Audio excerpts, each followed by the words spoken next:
Bonjour, bienvenue à Lévisien, Lévisienne, le balado du Journal de Lévis. Aujourd'hui, c'est une capsule encore un peu spéciale dans le même thème que les derniers épisodes qu'on a sortis.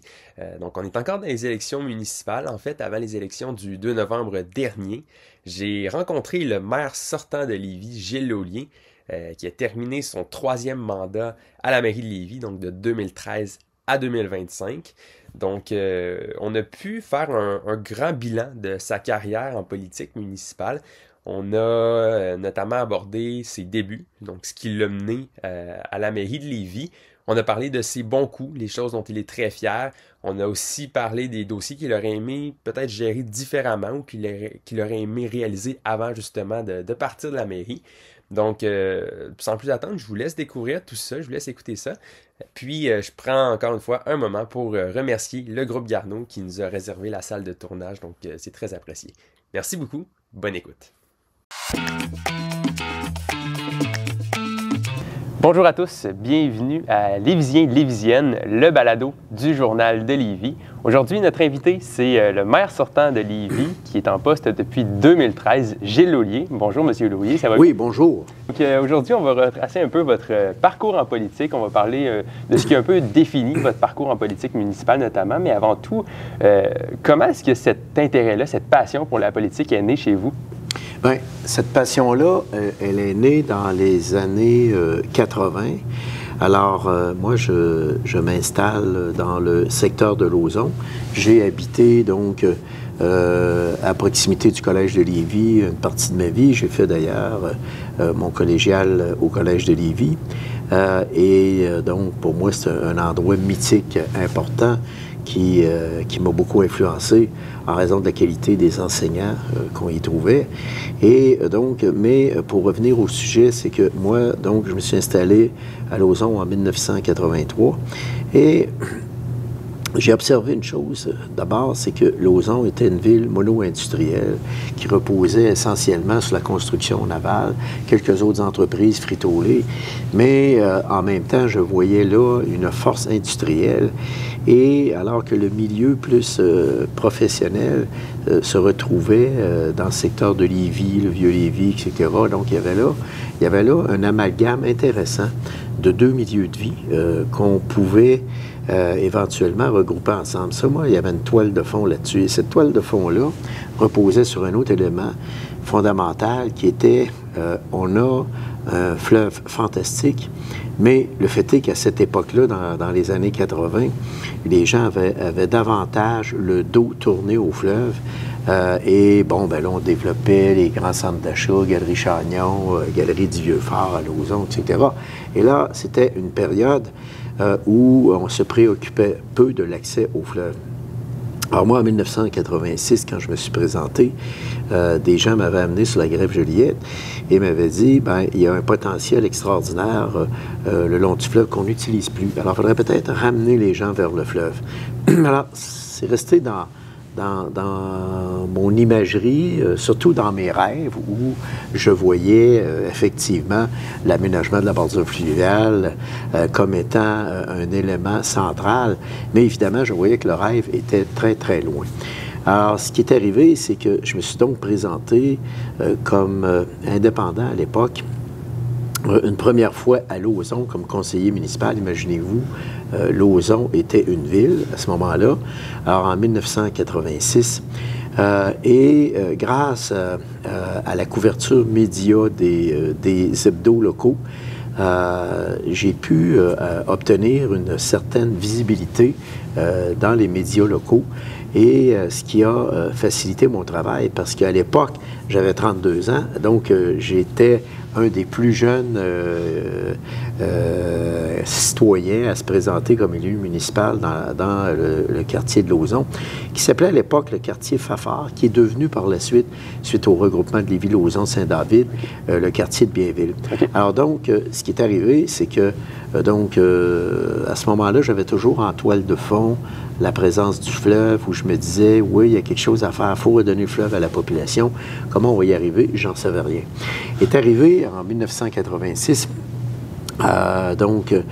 J'étais indépendant. Il y avait deux autres élus qui s'étaient fait élire indépendants à cette époque-là, M. Denis Saunier et M. André Gay, qui sont décédés aujourd'hui, qui m'ont fait profiter de leur expérience dans le monde municipal, parce qu'eux avaient quand même une bonne feuille de route au niveau municipal. Et ça m'a aidé énormément. Et au fond, avec un groupe de citoyens, nous, à l'époque, on a formé un comité pro-fusion. Pro-fusion Lévis-Lauzon, Saint-David. Donc, de fil en aiguille, ce dossier-là a évolué.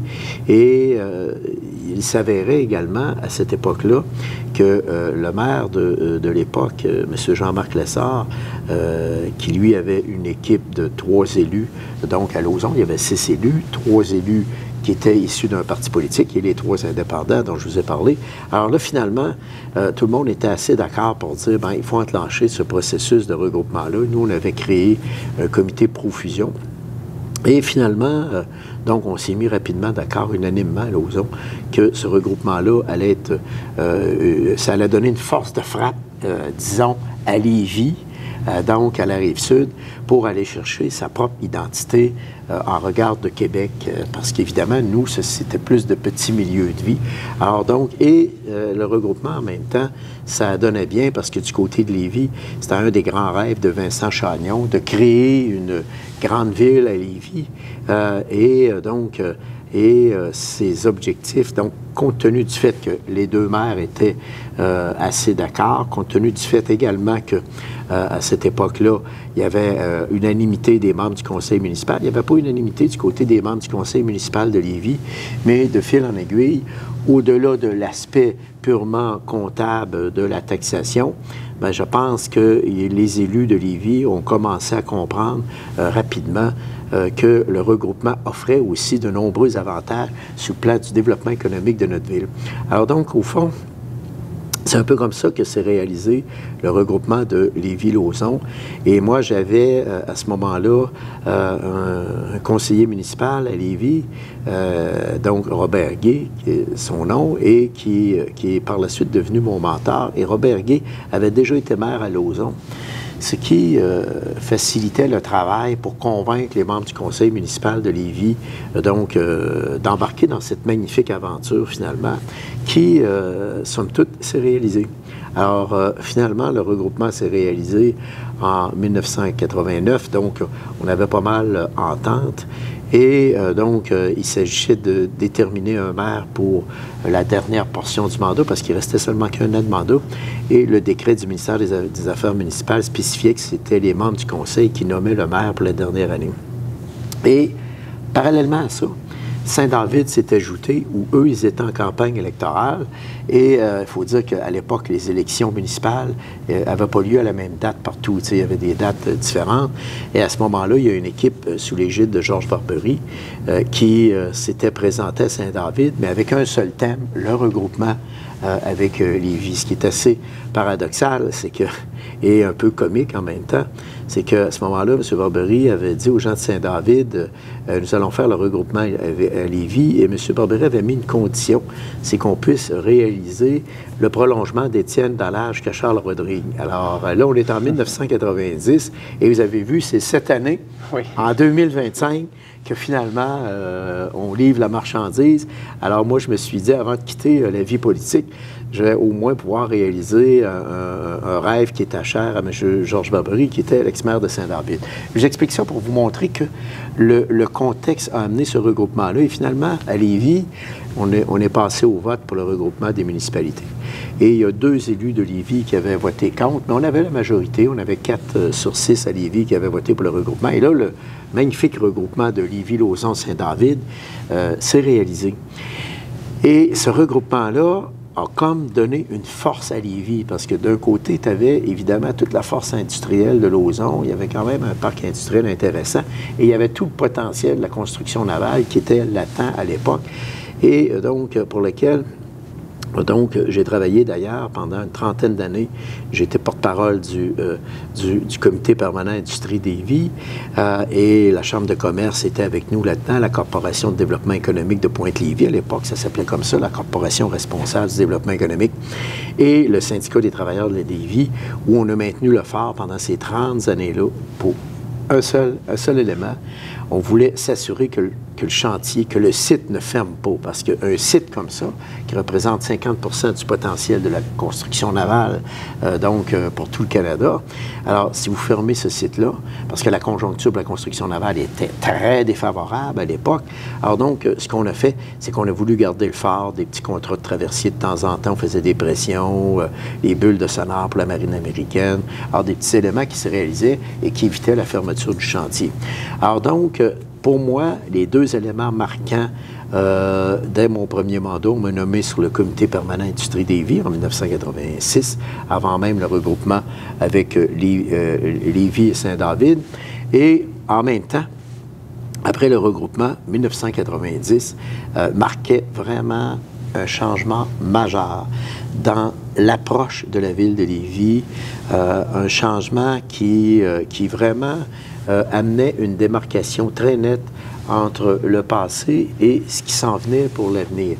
Donc, au fond, moi, je voyais là, avec Lévis-Lauzon, Saint-David, regrouper un immense potentiel parce qu'au fond, on se donnait 15 km le long de la bordure fluviale. Et moi, j'avais demandé à Robert Gay à l'époque d'inscrire dans notre programme qu'on allait faire des consultations sur la bordure fluviale. Moi, j'avais toujours le rêve présent de dire, bien, il faut faire quelque chose le long du fleuve. Et Robert avait accepté, c'est devenu un peu le mentor des jeunes élus à l'époque. Il nous aidait beaucoup, il nous appuyait énormément. Et là, bien, finalement, à l'époque, on avait trouvé un chef pour 1990, parce que là, c'est un changement majeur. Là, hein? Une nouvelle ville regroupée. Vincent Chagnon a assuré la dernière année à la mairie. C'est lui qui a été nommé par les élus municipaux pour finaliser ce terme. Donc, Vincent Chagnon réalisait aussi un de ses rêves de faire ce regroupement-là des municipalités. Donc, ce rêve-là étant réalisé, ça ouvrait des potentiels que isoler les uns des autres, on ne pouvait pas faire. Alors moi, ce que je m'étais dit, c'est que, wow, le regroupement Lévis-Lauzon, Saint-David va nous permettre de créer par le fleuve un magnifique lien entre Lévis-Lauzon, Saint-David en utilisant le fleuve, où finalement les gens pouvaient se rencontrer à vélo ou à pied. Alors moi, j'avais trouvé que c'était intéressant, cette symbolique-là.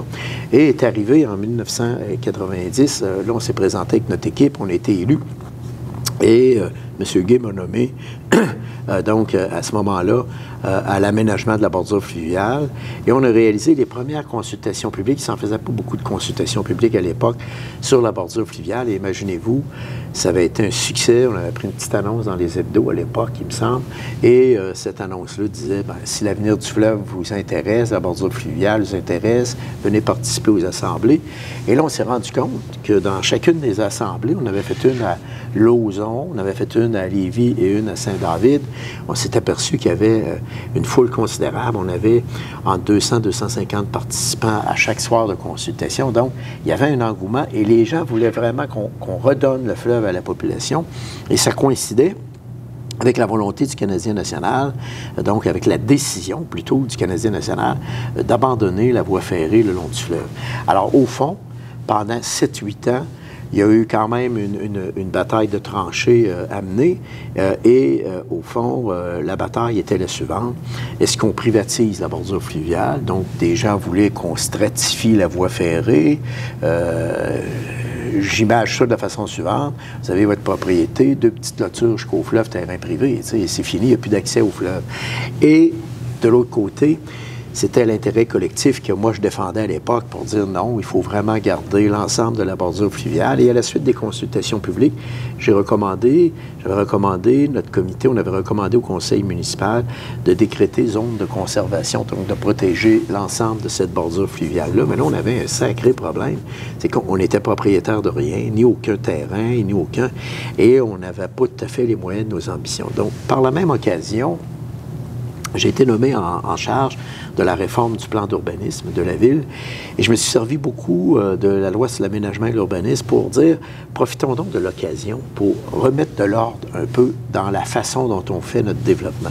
Parce qu'au fond, le développement était assez chaotique. Vous aviez même, à l'époque, des industries dans le secteur de la traverse, des industries, quelques industries le long du fleuve, et tout était un peu disparate. Donc, ce qu'on s'est dit, c'est qu'on va redéfinir donc, dans le cadre de notre plan d'urbanisme, des grandes affectations de territoire dans le cadre du schéma et du plan d'urbanisme, donc des grandes affectations du territoire qui ont amené un ordre nouveau à Lévis. Et donc, c'est-à-dire que là, on a amené la vocation industrielle en particulier, on l'a ramené dans les parcs industriels qui longent la 20, hein, le parc industriel de Lauson, les divers parcs industriels qu'on connaît actuellement, là, donc à Lévis. Et à partir de ce moment-là, ça nous permettait à ce moment-là de privilégier et de dire, bien, pour l'avenir, pour les 20-25 prochaines années, tout ce qui touche le fleuve, ça va être relié à la qualité de vie. Donc, au fond, on avait même fait en sorte que dans le secteur de la traverse, on ne forçait pas le jeu. T'sais, nous, notre stratégie, c'était pas de dire, ben, on va forcer les gens à déménager, etc. Mais on se disait, les entreprises, par exemple, qui étaient à la traverse, on leur disait, il y avait même des entreprises manufacturières dans le secteur de la traverse, on s'est dit, vous êtes dérogatoire, dans le sens que vous ne pouvez plus, si vous quittez les lieux, ben, il n'y aura pas d'industrie qui va vous remplacer, etc. Alors donc, en mettant cette dérogation-là, le temps a fait son œuvre par la suite. Et au fond, on a eu une chance inouïe parce que dans le secteur de Kennedy, que vous connaissez aujourd'hui, Alphonse Desjardins, à ce moment-là, souvent, on faisait du zonage et c'était du zonage assez spécial. C'était comme zoné public, de telle sorte qu'on faisait du dézonage au fur et à mesure, ce qui est une très mauvaise méthode et ce qui donne aussi, et ce qui fait en sorte qu'on perd de l'évaluation foncière parce que si vos terrains à fort potentiel économique sont zonés publics, ces gens-là payent à peu près pas de taxes. Alors nous, on s'est dit, il est normal que si le citoyen paye ses taxes, il faut que ceux aussi qui sont propriétaires de grandes propriétés, donc, payent leurs taxes. Puis en même temps, c'est venu forcer le développement à la ville de Lévis parce qu'au fond, tant et aussi longtemps que les terrains sont zonés publics, ben, les promoteurs ne font pas d'efforts pour les développer parce que c'est plus payant pour eux de conserver les terrains et d'augmenter la valeur de ces terrains-là avec les années. Alors, on a remis de l'ordre, ce qui fait qu'on est allé chercher de nouveaux millions en revenus. Et la ville était propriétaire de terrains aussi dans ces zones-là. Alors, ce qui fait qu'on a procédé à des échanges de terrain, imaginez-vous, sans qu'il en coûte un sou aux citoyens, où on a fait des échanges de terrain dans le secteur de la traverse, à l'Anse-Tibit, qu'on a conservé. Alors, tranquillement, pas vite, on s'est donné un plan soit d'échange de terrain ou d'acquisition de sites. Par exemple, on a acquis le quai Paquette parce qu'il y avait des projets de développement sur le quai Paquette. Et au fond, cette reconnaissance de la bordure fluviale comme zone de conservation a stoppé l'hémorragie. Et si on n'avait pas stoppé l'hémorragie, bien, le secteur de la traverse serait entièrement développé et on oublie le quai Paquette sur lequel il y aurait eu de la construction même parce que c'était prévu. L'Anse-Tibit, il y avait déjà des projets qui émergeaient pour redresser la rue Saint-Laurent et faire un peu l'erreur qui a été faite à l'époque pour le boulevard Champlain, c'est-à-dire tu mets la rue le long du fleuve, puis à ce moment-là, il n'y a plus d'accès au fleuve pour la population. Alors donc, nous, on trouvait que c'était pas de mise et on voulait surtout conserver la sinuosité de la rue Saint-Laurent et redonner le fleuve à la population, mais de façon permanente et soutenue. Alors au fond, c'est un peu ce qu'on a fait. Et en 2001, donc juste avant le regroupement de la grande ville, compte tenu du fait qu'à ce moment-là, j'étais dans l'équipe qui avait le pouvoir, on était avec M. Denis Gay à l'époque, donc on s'est dit, c'est le moment pour vous de développer ce magnifique parc linéaire, cette piste cyclable le long du fleuve, et on a pris la décision d'y aller très rapidement, de telle sorte que on a convenu de faire les travaux du parcours des Anses en régie interne, c'est-à-dire avec les gens des travaux publics de la ville, imaginez-vous, qui avaient la machinerie disponible. Et on avait à l'époque des contremaîtres, même qui avaient énormément d'expérience, qui avaient même participé à des grands travaux routiers sur la Côte-Nord, donc, et qui connaissaient donc toutes les techniques pour réaliser ces parcs linéaires-là. Alors, ça nous a aidé énormément.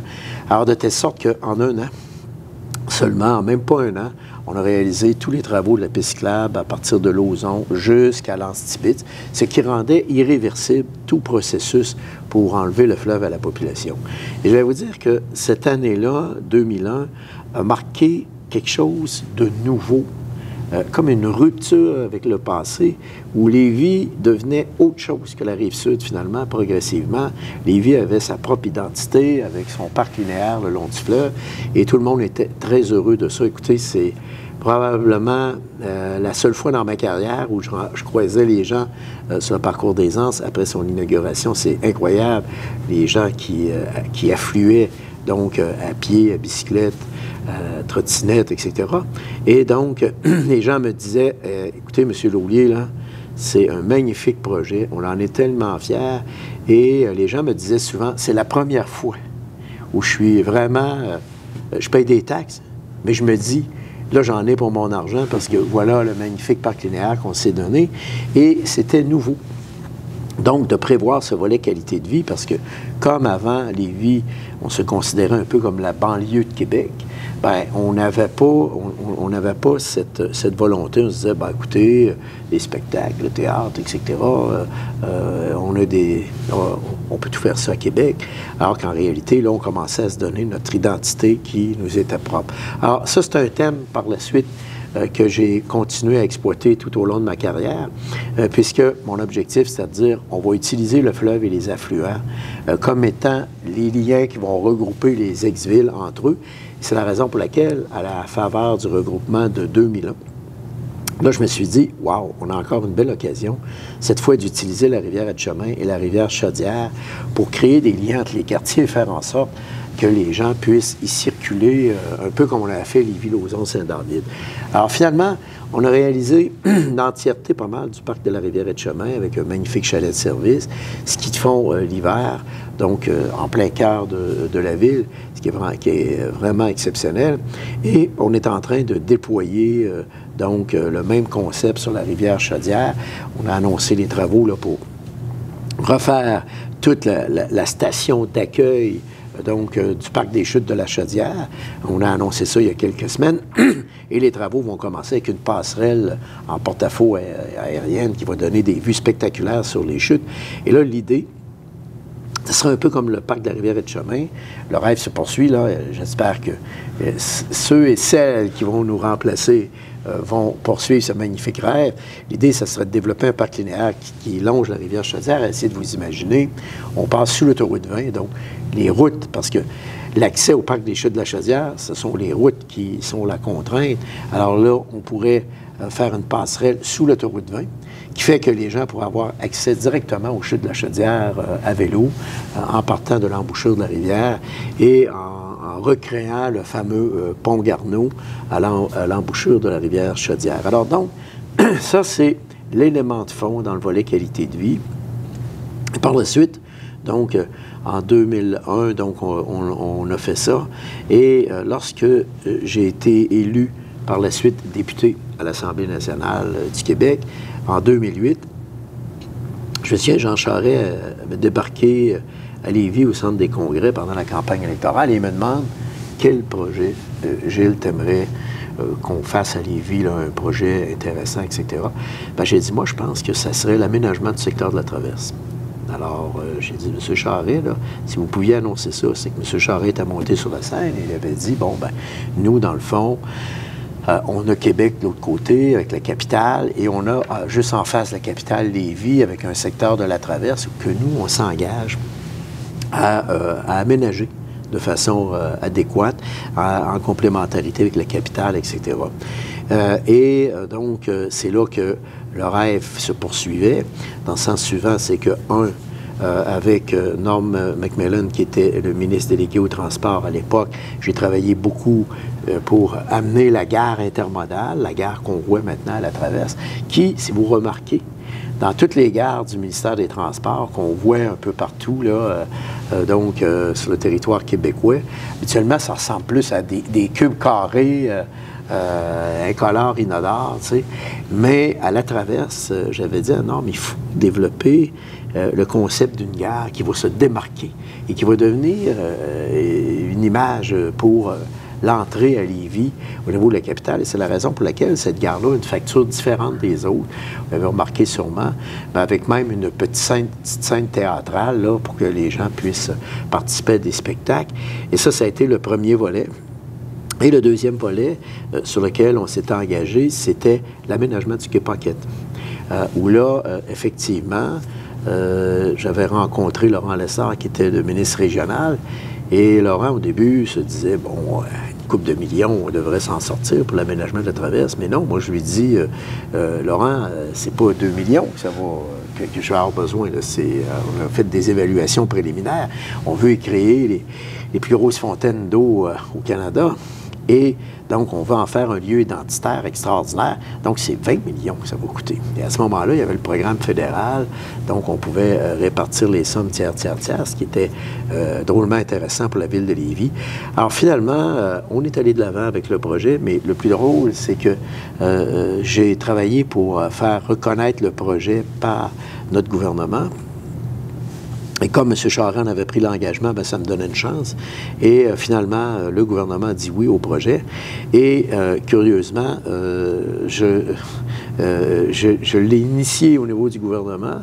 Et par la suite, j'ai été élu. Donc, en 2013, à la mairie de Lévis, c'est mon ancienne équipe. Parce que moi, en 2005, je m'étais présenté, après le regroupement des municipalités, 2001, c'est M. Garon, donc, qui devient le maire de la grande ville. Et moi, je suis élu conseiller indépendant, donc jusqu'en 2005. En 2005, je me présente donc à la mairie. Il y avait 3 candidats. Il y avait Mme Danielle Roy-Marinelli, M. Garon et moi-même. Et donc là, bien, ce qui est arrivé, c'est que M. Garon et moi, on grugeait un peu, entre guillemets, les mêmes clientèles. Alors, de telle sorte que finalement, ça a été une élection un peu bizarre parce qu'au fond, c'est normal qu'en 2001, le sentiment d'appartenance n'était pas aussi fort. Puis il y avait comme une méfiance, le regroupement. Puis c'est pas un regroupement sur une base volontaire, hein, en passant, le Grand Lévis. C'est vraiment un regroupement forcé à l'époque qui avait été fait. Et il y a tout ce sentiment d'appartenance à la grande ville restait à créer. Donc, ça a fait une campagne électorale assez bizarre, en 2005. Alors, ce qui fait que Mme Marinelli a été élue, mais j'avais fait élire, je me souviens plus, 4-5 conseillers municipaux. Alors, donc, et là, à partir de là, donc, j'avais quand même semé quelque chose d'intéressant. Et après mon mandat comme député, bien, ce sont ces mêmes gens-là qui sont venus me rechercher en disant « J'ai ton intérêt à la mairie, etc. » Alors, ce qui est paradoxal, c'est que j'ai initié le projet au niveau gouvernemental pour le quai Paquette et j'en ai assuré la réalisation comme maire de Lévis par la suite. Alors, ça, je pense que c'est ma plus grande fierté, au fond, c'est d'avoir redonné le fleuve à la population, d'avoir redonné cette qualité de vie-là. Et finalement, quand on a revu toute la toponymie, donc le nom des rues dans la ville, c'est un travail qui restait à faire, qui était colossal, parce qu'évidemment, on ne peut pas avoir les mêmes noms de rues d'un quartier à l'autre, sécurité incendie, etc. Souvent, ça cause des problèmes au niveau de la poste également. Donc, ce qu'on a fait, des livraisons aussi. Alors donc, ce qu'on a fait, c'est qu'on a réglé ce problème de toponymie, mais on en a profité pour frapper aussi quelques grands coups. Démontrer que Lévis, c'était autre chose que la Rive-Sud de Québec. Et là, on avait le boulevard, le fameux boulevard de la Rive-Sud, qui s'appelait boulevard de la Rive-Sud, qu'on a rebaptisé boulevard Guillaume Couture à ce moment-là. Ça lançait un signal fort que maintenant Lévis est une ville autonome. Et on a vu la suite des choses. Je vous donne juste un exemple. En 2001, au regroupement, la valeur des propriétés, des industries, des commerces, donc la valeur de nos actifs, était de 4,5 milliards environ. Et imaginez-vous que c'est rendu aujourd'hui à 25 milliards de dollars. Alors, ça vous donne une idée de l'ampleur qu'a connu le développement de la ville de Lévis. Et ça a été vraiment une période exceptionnelle de développement, mais de développement aussi d'équipements de qualité de vie, comme on n'a jamais vu dans le passé, parce qu'on avait, bien sûr, un énorme rattrapage à faire, notamment dans la mise à niveau des équipements sportifs. Il faut juste penser que dans l'Ouest, on n'avait même pas de piscine intérieure. Pour les gens, ça vous donne une idée. Et là, on a dû donc se donner ces équipements sportifs-là. Juste le complexe aquatique, c'est quand même 30 millions de dollars dans l'ouest de la ville. On a donné de nouveaux liens, comme le lien de Saint-Rédempteur. Et ça, ce qui a été intéressant dans des projets comme le lien de Saint-Rédempteur, on le fait sans subvention. Et c'était quand même un projet de 10-15 millions, c'était quand même assez énorme. Alors, les coûts étaient élevés. Et je me souviens qu'à l'époque, on s'était dit, on l'offre parce que les gens de Saint-Rédempteur n'avaient qu'une seule porte d'entrée et de sortie. Alors donc, et qui était sur la route des Rivières, la route 116, en plus qui était déjà engorgée. Donc, on s'est dit, on va essayer d'aller de l'avant. Mais sans le regroupement municipal, le complexe aquatique n'aurait pas pu voir le jour. Le lien de Saint-Rédempteur ne serait toujours pas réalisé. Pourquoi? Parce que les entités étaient trop petites pour pouvoir réaliser ce type de projet-là. Donc, ce regroupement-là nous a aidé énormément. Maintenant, j'aimerais aborder certains dossiers précis. Un dossier, notamment la croissance de Lévis, qui a fait quand même parler récemment. Il y a eu quand même certaines critiques, notamment avec le moratoire dans la dernière année. Pour vous, est-ce que Lévis était vraiment prête à assumer cette croissance-là? Oui, tout à fait, parce que ça fait longtemps qu'on s'y prépare. Et je me souviens, quand je suis arrivé comme maire de la ville de Lévis, alors on avait un problème particulier. Les promoteurs nous en avaient fait part pendant la campagne électorale de 2013, où ils nous avaient dit c'est trop chaotique à Lévis, l'approche qu'on a avec les diverses directions, puis souvent, il y a des contradictions dans les avis, les analyses, etc. Alors, il y avait une certaine évolution à faire. Non pas qu'avant, le travail n'avait pas été fait, mais c'est qu'on avait d'autres préoccupations. Tu sais, je veux dire, à chaque conseil municipal, en passant, puis plus on évolue dans notre société, alors, il y a toujours une évolution. Alors, je pense que la première étape de 2001 à 2013, c'était assurer l'unification de la ville, ce que les maires et mairesses ont bien fait. Mme Marinelli a bien fait son travail là-dessus. Donc, c'était de créer ce sentiment d'appartenance-là et de dire on est une grande ville et maintenant, on va vers l'avenir et vers le développement. Alors donc, en 2013, on a rencontré au Centre des congrès tous les promoteurs, tous ceux et celles qui faisaient ce développement. Je pense qu'il y avait pas loin de 200 personnes. Et donc, on les a écoutés sur les problématiques qu'on vivait au niveau du développement. Et par la suite, on est revenu avec notre nouvelle stratégie de développement résidentiel, commercial et industriel. Alors, à ce moment-là, donc, on prévoyait quand même d'augmenter énormément notre nombre d'unités d'habitation. Et on a créé une espèce de guichet unique pour la réception des projets qu'on appelait le bureau de projet. Et ça nous a propulsé à un niveau jamais vu dans le développement de la ville. Alors, tout allait bien. Et donc, entre 2013 et 2021, donc, le développement commençait à dépasser nettement nos attentes, puisque, effectivement, on roulait avec en moyenne, là, 1000, 1500 nouvelles unités d'habitation par année. 1500, c'était plus 1500 que 1000 même, pendant ces 10 années-là, à partir de 2013. Et là, on s'est dit, waouh, c'est fantastique. Alors, Lévis devenait une ville attractive. Imaginez-vous, on était rendu avec 5100 entreprises, 80 000 emplois et des emplois à valeur ajoutée, souvent dans des entreprises manufacturières drôlement intéressantes, donc 14 parcs industriels, etc. Alors, le développement allait bon train, de telle sorte qu'évidemment, ça attire beaucoup de gens chez nous. Alors donc, ce qui fait que là, à partir de 2021, on a fait une planification justement pour le traitement de nos eaux usées parce qu'on savait vers où on s'en allait. Et ce plan-là, c'était un plan assez ambitieux d'1 demi-milliard de dollars, donc pour la mise à niveau de nos équipements. Et ce qui est arrivé entre deux. Et là, nous, pour faire cette planification-là, on s'est basé sur les prévisions démographiques de l'Institut de la statistique du Québec. C'est ce que tout le monde fait là, quand on fait de la planification. Mais malheureusement, c'est-à-dire malheureusement ou heureusement, moi je dis heureusement, ce qui est arrivé, c'est qu'on a fracassé toutes les statistiques de l'Institut de la statistique du Québec. Donc, la population qu'on a actuellement, on devait l'atteindre en 2045, imaginez-vous. Alors donc, ça a amené une pression énorme sur le développement, de telle sorte que notre planification avait été faite, mais elle n'avait pas été faite pour recevoir, par exemple, il y a une année qui avait été le top niveau, où on est même grimpé à 3800 unités dans une année. Imaginez-vous, c'est le double de nos meilleures années qu'on trouvait déjà impressionnantes. Donc, au fond, les critiques sur les moratoires, et là, je tiens à faire cette petite aparté qui est extrêmement important, ne viennent pas de la population. C'est que la population est en faveur des moratoires qu'on a adoptés. Moi, tout le monde que je rencontre me dit « Monsieur le maire, vous avez bien fait de ralentir un peu le tempo, prendre le temps de se revirer de bord, comme on dit, et de mieux planifier cette croissance-là. » Alors donc, au fond, parce que ce qu'il faut dire, c'est que malgré les moratoires, pour 2025, nous allons avoir 2800 unités qui vont sortir de terre, y compris dans les zones de moratoire.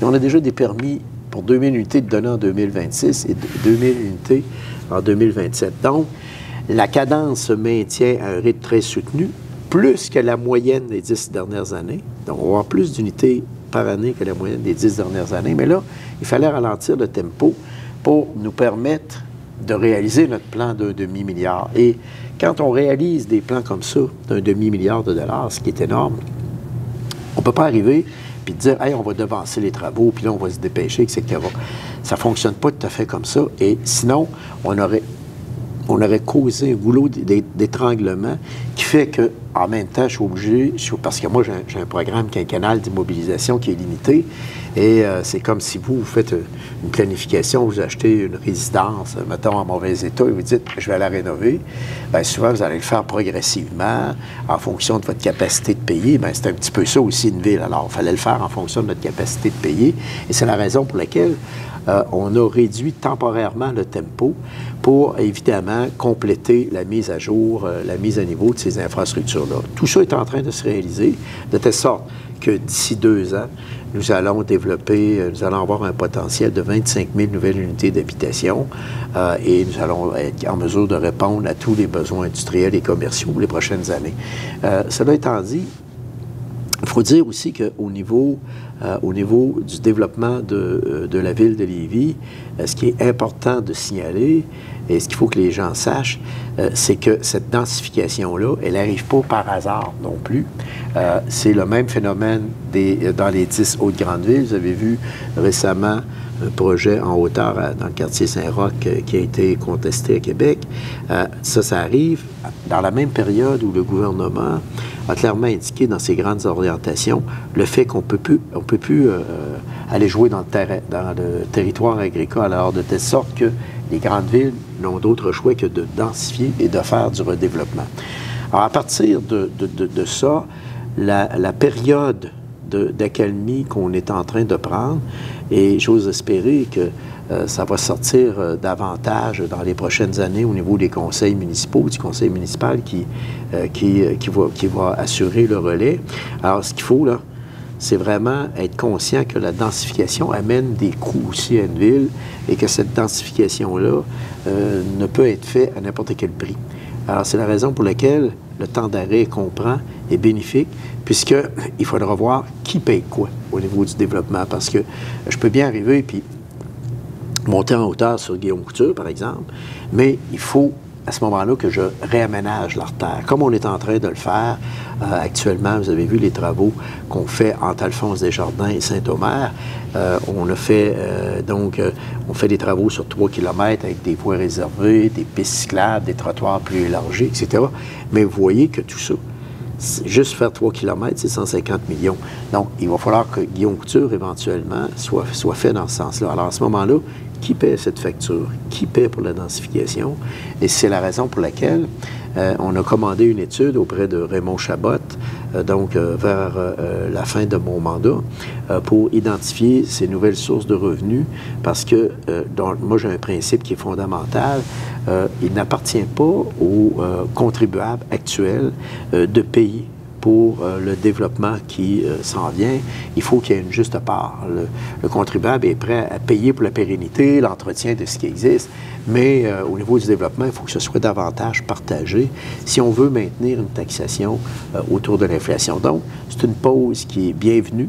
C'est une pause que la population appuie massivement. D'ailleurs, vous avez pas eu de tollé de protestation. Je ne sais pas si vous avez remarqué, ça ne vient pas de la population, les tollés de protestation. C'est juste que les promoteurs, eux, voudraient maintenir un tempo. Mais le tempo, il n'appartient pas aux promoteurs, il appartient à la Ville. C'est à la Ville de déterminer le niveau de développement qu'elle veut se donner, la cadence et surtout les conditions à ce développement. Et là, moi, je pense qu'on est à un point carrefour où il faut s'assurer que si on densifie, bien, qu'on va être capable quand même de conserver notre titre de numéro 1 pour la qualité de vie au Québec. Et c'est là qu'il y a un danger qui nous guette si on ne crée pas cet équilibre-là. Donc, à la faveur des mandats qui viennent au niveau des futurs conseils municipaux, bien, il faudra prendre en considération ces éléments-là. Et à mon avis, il faut revoir le schéma d'aménagement pour y intégrer ces conditions à la densification. Alors ça, pour moi, ça m'apparaît extrêmement important. Alors ça, au niveau du développement, il n'y a pas d'enjeu pour l'avenir puisque avec les travaux qu'on est en train de faire, on va développer un potentiel énorme et il faut le faire. En passant, ces investissements-là sont nécessaires pour plusieurs raisons. D'abord, la construction navale, où, évidemment, comme je vous disais, moi, je suis permanent, j'étais porte-parole de ce comité-là pendant 25-30 ans. On a maintenant un aboutissement extraordinaire, c'est-à-dire que Davie est reconnu dans la stratégie de construction navale. C'est 13 milliards de contrats. Et ça, ce que ça signifie, là, ça signifie 8 à 900 fournisseurs qui vont graviter autour de la Davie, imaginez-vous, donc des entreprises ici aux alentours, en Chaudière-Appalaches, à Québec, dans toutes les régions. Et on a même créé un triangle pan-québécois à mon initiative avec Sorel, Saguenay, Gaspé, où on crée le long du fleuve un momentum favorable à la construction navale parce que Lévis, ça va tellement être attractif et on va avoir tellement de travail qu'il va falloir que ce travail-là soit partagé peut-être avec d'autres chantiers plus petits, etc. Alors donc, les opportunités sont énormes et surtout avec la nouvelle direction de la Davie qui bataille très fort depuis 2012. Donc, une nouvelle direction avec beaucoup d'ambition, beaucoup d'audace, mais qui ont vu que pour vraiment se positionner et devenir le leader canadien, bien, il faut qu'on joue à l'international. C'est la construction navale, il faut que tu joues ça à l'international. Et donc, Davie a réussi 2 beaux coups récemment, l'acquisition du chantier finlandais, donc qui est le plus gros constructeur au monde de brise-glace, et l'acquisition récente d'un chantier de construction navale aux États-Unis, ce qui a permis, par exemple, récemment à Davie, à la Maison-Blanche, il y a quelques semaines seulement, donc de décrocher un lucratif contrat pour 4 brise-glaces commandés par les Américains. Alors, ça vous donne une idée de l'ampleur que Davie va connaître. Et là, dans la construction du premier brise-glace, bien, grâce à la technologie de la Finlande, qui sont les meilleurs au monde, bien, la coque va être évidemment probablement réalisée en Finlande, c'est ce qui est un peu prévu. Puis après ça, tout le reste du navire va être fait à la Davie.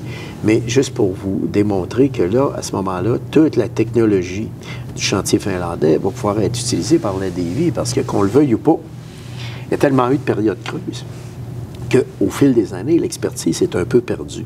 Et Davie, en devenant un joueur international, va aller rechercher cette expertise-là, l'amener chez nous et faire en sorte que la prospérité du chantier va être incroyable. Alors, dans le fond, les gens ne le voient pas. Mais ce qui s'en vient avec la construction navale, ça va être un peu ce qu'a vécu l'aérospatiale à Montréal dans les 25-30 dernières années. Ça va être exponentiel. Et Davie va même favoriser, ils vont même avoir des programmes d'aide, imaginez-vous, pour aider toutes nos petites PME autour à se robotiser pour être capable d'alimenter la Davie en matériaux de toutes sortes. Alors donc, c'est extraordinaire, cette aventure-là qui s'en vient, sans compter l'intelligence artificielle avec Microsoft. Il ne faut pas oublier que Microsoft, à Charny, c'est leur plus grosse installation au Québec, là, qu'ils sont en train de faire à Charny. Et donc, on a Qscale aussi, dans le parc industriel de Bernières, qui est notre fleuron, je dirais, à Lévis, au niveau de l'intelligence artificielle. Donc, tous ces éléments-là font en sorte qu'on développe de plus en plus d'emplois à valeur ajoutée. Le résultat, c'est que le revenu moyen maintenant par habitant, par personne à Lévis, est maintenant 25 % plus élevé que la moyenne des 10 grandes villes. Donc, que Québec, que Montréal, que Trois-Rivières, que Saguenay. Alors, et ça devient très, très attractif pour nous.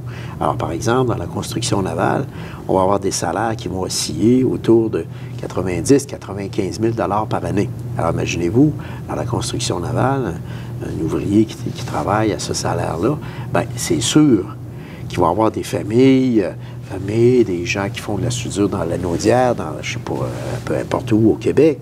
Quand ils vont voir ces salaires-là, c'est sûr qu'à un moment donné, ils vont être tentés de venir chez nous. Alors donc, on va attirer de plus en plus de gens et ça, on va continuer à se développer parce que Lévis va devenir le royaume, à mon avis, de plus en plus, la pierre d'assise de tout le redéploiement du manufacturier dans la grande région de la capitale nationale et de Chaudière-Appalaches, avec bien sûr des milieux de vie aussi au niveau manufacturier, aussi intéressants que la Beauce, Montmagny, etc. Donc, on va devenir, là, avec la région Chaudière-Appalaches, à mon avis, la région par excellence dans le développement des industries d'avenir et dans le développement des industries à valeur ajoutée. Et ça, au niveau de la qualité de vie, c'est un élément, bien sûr, fondamental que d'avoir des revenus qui sont au-delà de la moyenne qu'on voit partout au Québec. Donc, nul doute qu'avec ces salaires-là drôlement intéressants, on va continuer à attirer du monde. Lévis est une belle population. Et le dernier volet que j'ajouterais, toujours dans l'idée qui est fondamentale de se dire qu'on est là, d'abord et avant tout, comme élus, pour faire en sorte que nos concitoyennes et nos concitoyens soient heureux. C'est ça l'objectif d'une communauté. C'est que les gens soient heureux, soient fiers d'y être. Et ça passe par un des éléments sur lesquels j'ai beaucoup insisté pendant mes 3 mandats à la mairie, qui est l'appui au milieu communautaire. Ça, pour moi, c'est fondamental. On a 250 organismes reconnus à Lévis, 15 000 bénévoles. Alors ça, pour moi, c'est une force de frappe extraordinaire dont on ne peut pas se passer. Pourquoi? Parce que c'est le dynamisme de la communauté qui amène la croissance économique, et non l'inverse. Donc, un milieu où il n'y a pas de vie, un milieu où on ne peut pas aider l'autre, un milieu qui n'a pas de belles valeurs d'entraide, de solidarité, de mobilisation, c'est un milieu qui ne peut pas atteindre la prospérité. Donc, il faut vraiment que chaque citoyenne, chaque citoyen puisse être reconnu justement comme un citoyen ou une citoyenne à part entière. Et pour ça, bien, ça veut dire qu'il faut avoir la main tendue envers l'autre. Les gens qui connaissent des difficultés, ça n'a rien à voir avec les revenus. Tu sais, on peut avoir différentes difficultés reliées, entre autres, à la maladie mentale, à la violence conjugale, etc. Bien, nous, on a des organismes très solides qui sont en mesure de dire, d'avoir la main tendue et de dire qu'est-ce qu'on peut faire pour vous aider. Donc, est-ce que tout est parfait? Non, mais on y travaille fortement.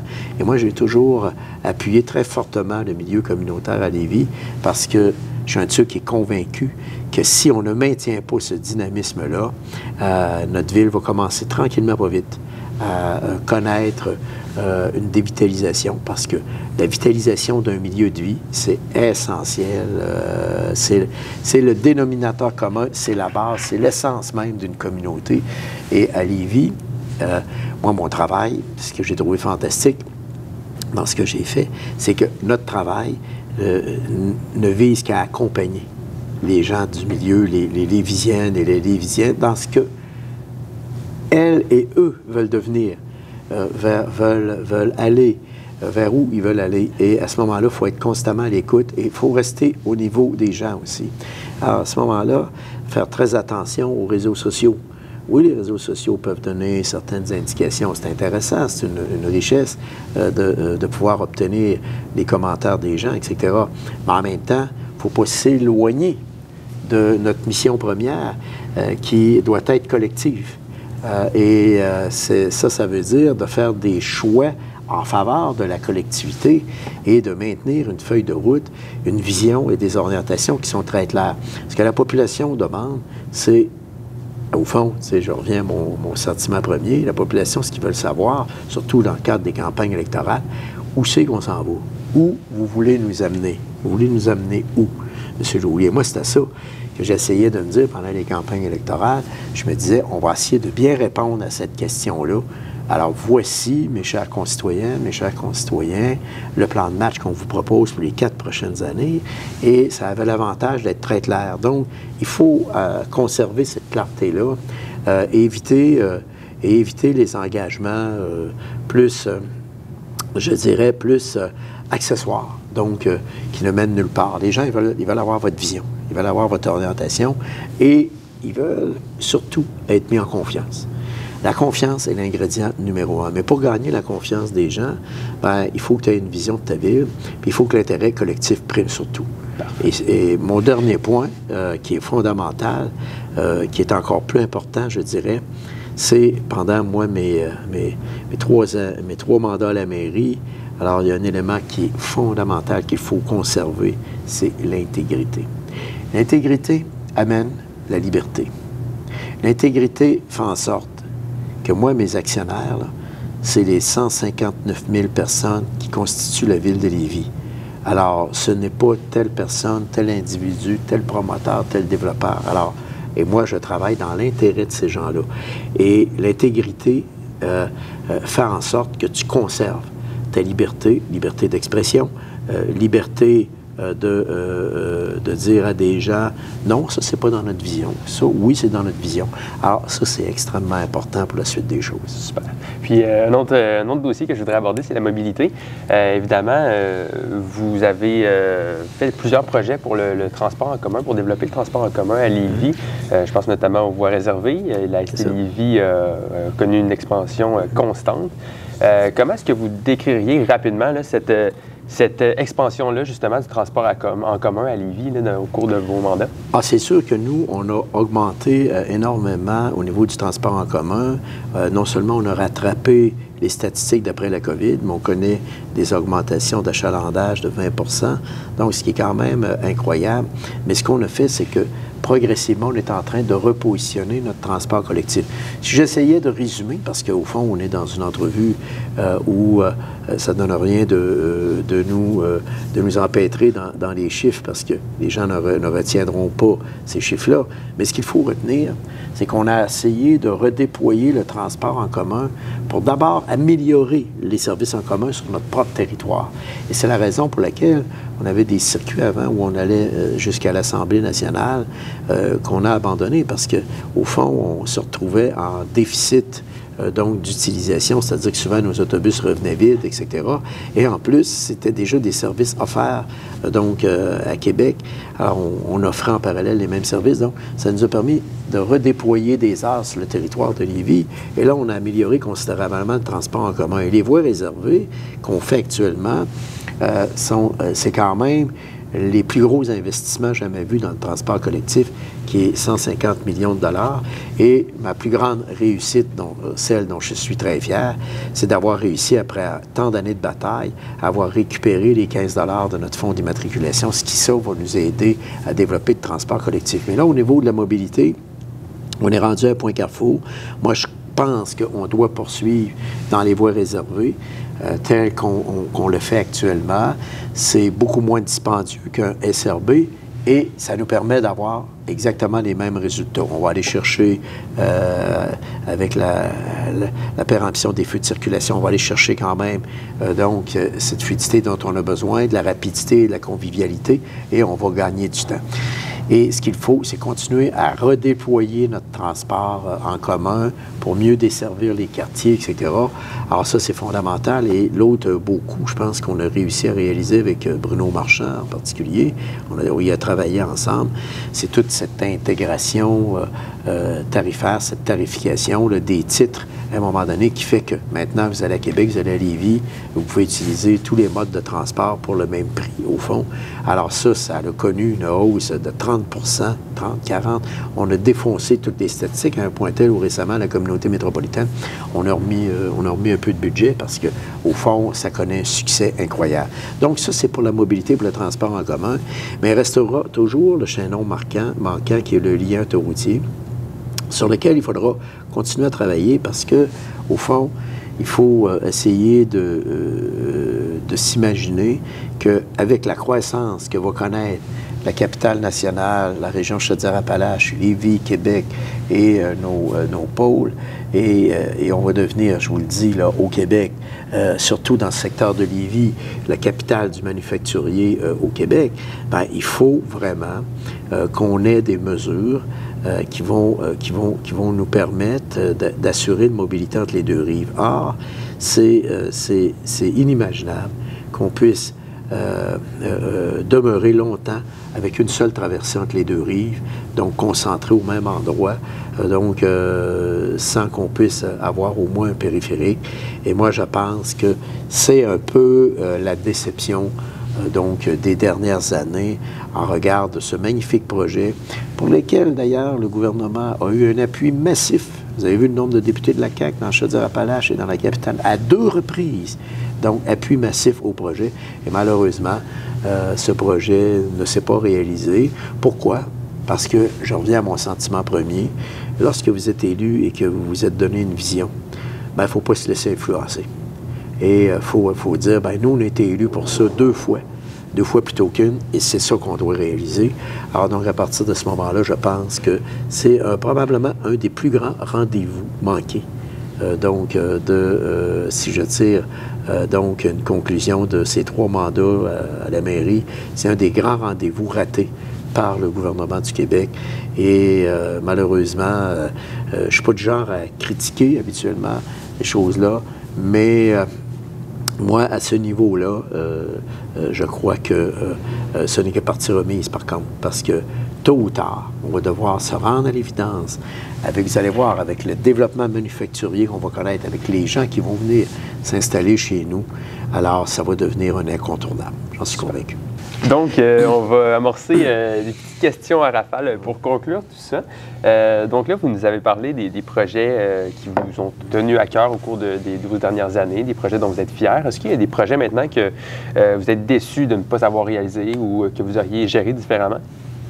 Oui, entre autres, au niveau des équipements sportifs, je pense qu'on a une performance qui est améliorée. Je dis bien sincèrement, c'est que oui, on a procédé à une mise à niveau. On était très occupés parce que, tu sais, juste refaire le système de réfrigération des arénas, il n'y a rien qui paraît quand on fait ça, mais au fond, ça donne des résultats. Mais je pense qu'en parallèle, on s'est fié un peu trop à l'État, au gouvernement du Québec, et à 2 reprises, entre autres, pour obtenir des glaces supplémentaires au niveau des arénas, on s'est retrouvé dans la situation où on a été refusé 2 fois. Même si, pour le député, à la dernière campagne électorale, on a 2 ministres, etc., on s'est retrouvé avec un refus, donc, parce que pourquoi il y avait 1,5 milliard de projets pour à peu près 300 millions. Et ça va être une tendance lourde. Donc, moi, je pense que on aurait pu être un peu plus rapide pour mettre en place un système parallèle, comme on le fait, puis la formule fonctionne bien, là, comme on le fait avec l'Aréna de glace à Saint-Romuald, comme on le fait avec le Soccer Dome du Collège de Lévis récemment, qui est une superbe de belle réussite. Vous avez vu, on a un Soccer Dome extraordinaire, initié par le Collège de Lévis, qui ont fait un travail extraordinaire. Et nous, qu'est-ce qu'on fait? Bien, on a mis 3 millions de cash à la table, puis on a acheté pas loin de 1500 heures de glace d'utilisation, ce qui permet d'assurer l'opération, en tout cas minimalement adéquate du site. Alors, c'est vers ça qu'on va devoir aller. Et moi, je pense que pour moi, c'est une certaine déception dans le sens que sur la mise à niveau des équipements sportifs, là, il faudra qu'on accélère le tempo. Et ce tempo-là passe par les partenariats publics-privés. On n'a plus le choix, là. Il faut se rendre à l'évidence que dans les 10 prochaines années, le gouvernement du Québec ne sera pas au rendez-vous, malheureusement, à moins que le gouvernement procède à une régionalisation des budgets, ce qui m'apparaîtrait être la solution en passant pour le développement régional de nos régions. Mais cela étant dit, tant et aussi longtemps que ça ne se fera pas, bien, il ne faut pas s'attendre à des miracles. Alors, moi, une des déceptions, c'est cette mise à niveau-là des équipements sportifs où on prend un peu on prend un peu plus de temps. Mais là, il y a un beau projet de complexe 3 glaces, là, pour lequel moi, je suis intervenu très énergiquement avec les promoteurs du projet, là, qui font un travail extraordinaire. Donc, et pour participer aux études, et on est à la 2e étape de ces études-là. Donc, les besoins sont là, c'est démontré.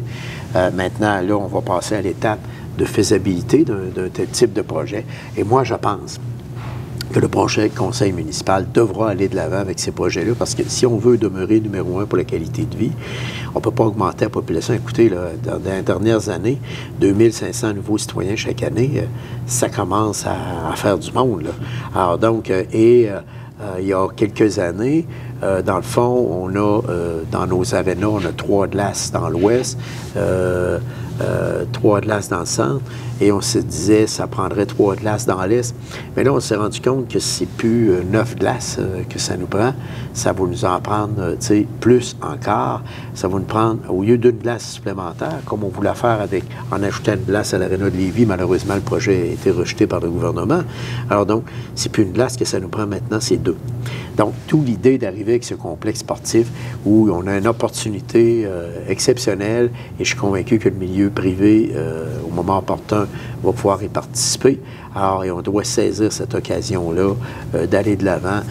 Même chose pour les palaises de gymnastique, où là, la palaise de gymnastique, elle, au lieu de déposer des projets d'aréna dans le cadre des programmes gouvernementaux ou les équipements sportifs, bien, s'il y a un projet qu'on devrait déposer, là, c'est le projet de palaise de gymnastique, parce qu'il y a un projet avec la commission scolaire, où la commission scolaire, il faut qu'elle se dote d'un nouveau gymnase, mixé avec la palaise de gymnastique. Là, je pense qu'on pourrait convaincre le gouvernement d'aller de l'avant avec un tel projet. Donc, premier élément, mise à niveau des équipements sportifs, ajout de parce que là, on le voit là, avec la météo, vous avez vu, à un moment donné, on manque même d'eau, là, un peu, là, alors ça vous donne une idée, et ça veut dire aussi que nous, on a 75 patinoires extérieures, imaginez-vous, 75 patinoires extérieures. Et avec le gel, dégel, changement climatique, etc., on est obligé de reprendre l'opération 2-3 fois pendant l'hiver. Il n'y a plus d'efficacité à faire ça, parce qu'en plus, les citoyens sont privés de services pendant la période qu'on est obligé de refaire la glace. Alors, il faut vraiment procéder à la réalisation de quelques patinoires réfrigérées. Alors, moi, je pense qu'au niveau des équipements sportifs, on a un coup de barre à donner. Moi, si je m'étais représenté, ça aurait été un de mes thèmes favoris, la mise à niveau des équipements sportifs et surtout accélérer le processus. Deuxième point, je pense que quand je suis arrivé en 2013, la ville de Lévis, là je parle de pavage et trottoirs des rues, pas nécessairement au niveau des infrastructures souterraines. Là-dessus, l'état de la situation nous démontre que nos infrastructures souterraines ne sont pas en si mauvais état que ça. Alors donc, on a au-delà de pas loin de 1200 km de tuyauterie un peu partout dans nos rues à Lévis. C'est quand même énorme. Alors le problème n'est pas tellement là, mais dans l'entretien de nos rues, le pavage, trottoir, les bordures de rue, on a du travail à faire. Et quand je suis arrivé en 2013, pendant des années, la Ville ne mettait que 4,5 millions de dollars par année pour entretenir ces rues, avec le résultat qu'on s'est retrouvé rapidement en déficit. Et que nous, quand on est arrivé, on mettait à peu près 14-15 millions. Donc, on a augmenté, on a plus que doublé. Au fond, on a presque triplé. Mais même ça, ça ne suffit pas. Alors, il faudra vraiment qu'on y aille avec un budget assuré minimal là, au niveau du PQI de minimum 20 millions de dollars annuellement, là, si on veut avoir des rues bien entretenues dans les quartiers.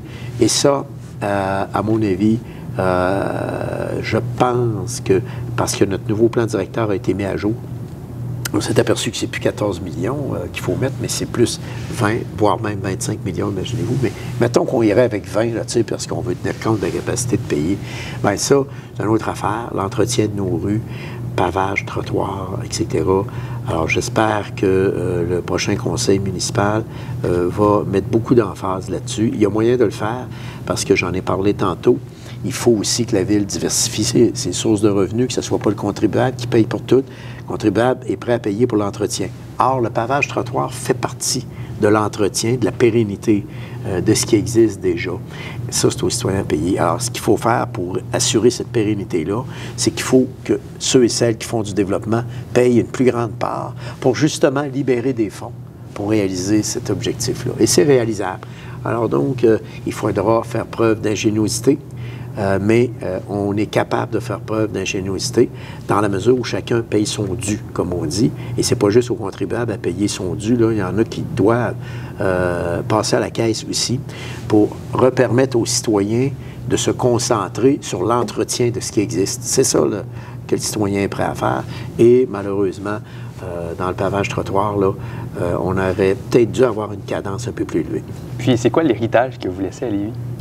Ben moi, l'héritage que je laisse à la ville de Lévis, je pense que Lévis est maintenant une ville qui s'assume, une ville avec sa propre identité, une ville attractive, une ville où il fait bon vivre. Dans le fond, c'est ça les principaux éléments. Et chaque fois, moi, que je vais à l'épicerie, à la quincaillerie, etc., je ne vois que des gens heureux. Ça ne veut pas dire qu'il n'y a pas des gens qui connaissent des difficultés, etc., on le sait. Mais cela étant dit, les deux ou trois titres les plus importants à conserver, c'est l'indice de bonheur, où on est numéro 1 ex aequo avec Saguenay, dans les 10 grandes villes, la qualité de vie, où on est numéro 1, la croissance économique, je ne suis même pas inquiet, où on continue à être numéro 1 pour les 10 prochaines années, c'est sûr, avec tout ce qui s'en vient dans la construction navale, et surtout, demeurer numéro 1 pour l'indice de bonheur. Parce que l'objectif premier d'une communauté, et des élus qui représentent cette communauté, c'est de faire en sorte que les gens y soient heureux, que les gens puissent s'y épanouir. Et c'est la raison pour laquelle il faut tenir compte aussi des différents courants de pensée. Il faut être capable, à un moment donné, de tenir compte, parce qu'aujourd'hui, hein, on le sait, vous avez des gens plus de gauche, plus de droite, centre, donc, etc. Alors, il faut qu'au niveau des conseils municipaux, on laisse de côté le dogmatisme. Il faut qu'on laisse de côté le dogmatisme et qu'on aille chercher les consensus. C'est ça que la collectivité nous demande. À travers des visions différentes, comment on peut, pour travailler ensemble. Et ça veut dire qu'il faut tenir compte des groupes de pression, comme le GIRAM et d'autres groupes. Il faut tenir compte. Des fois, ces gens-là amènent des idées qui nous amènent à réfléchir aussi, à se repositionner par rapport à l'environnement. C'est la raison pour laquelle, par exemple, le site de la ferme de l'IVS, l'ancien site de Rabasca, qui est immense parce que l'ancien site de Rabasca, là, c'est environ 3 fois les plaines d'Abraham, imaginez-vous. Bien, ce 3 fois les plaines d'Abraham, là, la bonne nouvelle, c'est grâce au groupe de pression, là, et à ceux qui interviennent, bien, ce parc-là, les 2 tiers vont être conservés soit à l'agriculture, soit au récréo touristique, soit à la zone de conservation, et on va n'en développer que le tiers. Alors, on va faire un parc industriel modèle avec les divers usages. Alors, c'est ça une société qui évolue, c'est ça une société qui tient compte de la collectivité. Alors, moi, je pense que, au fond, au niveau municipal, on est juste là pour accompagner les gens. Et c'est ça ma plus grande fierté, c'est que je pense qu'avec l'équipe aussi de gens responsables, d'élus qu'on a là, on a bien réussi. Et ma plus grande fierté, c'est que pendant mes 12 ans à la mairie, je n'ai eu aucune défection d'un membre du conseil municipal. Alors, toute mon équipe est restée derrière moi. Pourquoi? Parce qu'il faut être capable de composer avec la diversité d'idées qu'on a autour de la table, d'être capable de donner une vision, d'être capable de dire c'est là qu'on s'en va. Et là, actuellement, la population souscrit à la petite pause qu'on a prise sur le développement parce qu'il ne faut pas abandonner notre volet qualité de vie, il ne faut pas abandonner Parce que, ouais, les revenus rentrent, mais attention, là, ces revenus-là aussi, cette croissance-là amène une pression sur les dépenses. Alors, il faut s'assurer qu'on diversifie ces revenus-là. Il faut s'assurer aussi que le contribuable, lui, là, il est plus capable de payer, là, que ce soit à tous les niveaux, municipal, provincial, fédéral. Alors, ils n'en peuvent plus. Donc, il va falloir en tenir compte. Et il va falloir ne pas hésiter à continuer à faire des réformes majeures pour aller chercher de l'efficience. En terminant, qu'est-ce qui vous attend pour la suite? Est-ce que c'est officiellement terminé, la politique, pour vous? Est-ce que vous avez mis une croix sur la politique? Bien, écoutez, moi, pour le moment, donc, je prends une pause où je veux réaliser quelques rêves plus petits, là, plus modestes à mon niveau, qui est, par exemple, avec ma conjointe, je pense qu'on va faire un voyage VR 3 mois, là, donc 3 mois non-stop. Donc, on va traverser le Canada, la côte ouest américaine, etc. Après, écoutez, après ces quelques mois, alors là, c'est sûr que je serai toujours disponible pour la collectivité, mais probablement pas à titre d'élu, mais au niveau du rôle conseil, notamment dans le monde municipal. Alors, je serai toujours prêt à aider, à accompagner, parce qu'au fond, ce qui est intéressant dans la politique municipale, c'est qu'on est dans l'action directe. Et cette action directe-là, il faut bien la planifier si on veut que les gens nous suivent. Et les gens ne nous suivront pas si on s'éloigne de leur volonté. Et ça, c'est extrêmement important. Donc, sur ce point-là, je pourrais apporter mon rôle conseil, donc, aux organisations qui le souhaiteront. Alors, sûrement que je continuerai à jouer un rôle, mais il y a un dossier que je n'abandonnerai jamais, c'est le lien autoroutier. On aura l'occasion certainement d'y revenir. Je serai présent comme citoyen pour m'assurer que ce projet-là va se faire. Il doit se faire, d'ailleurs, et j'en ai la conviction profonde. Super. Merci beaucoup d'avoir accepté l'invitation. Ça me fait plaisir. Merci à nos auditeurs pour l'écoute, puis merci aussi au groupe Garneau qui nous a réservé la salle. C'est super apprécié. Donc, merci. Au revoir.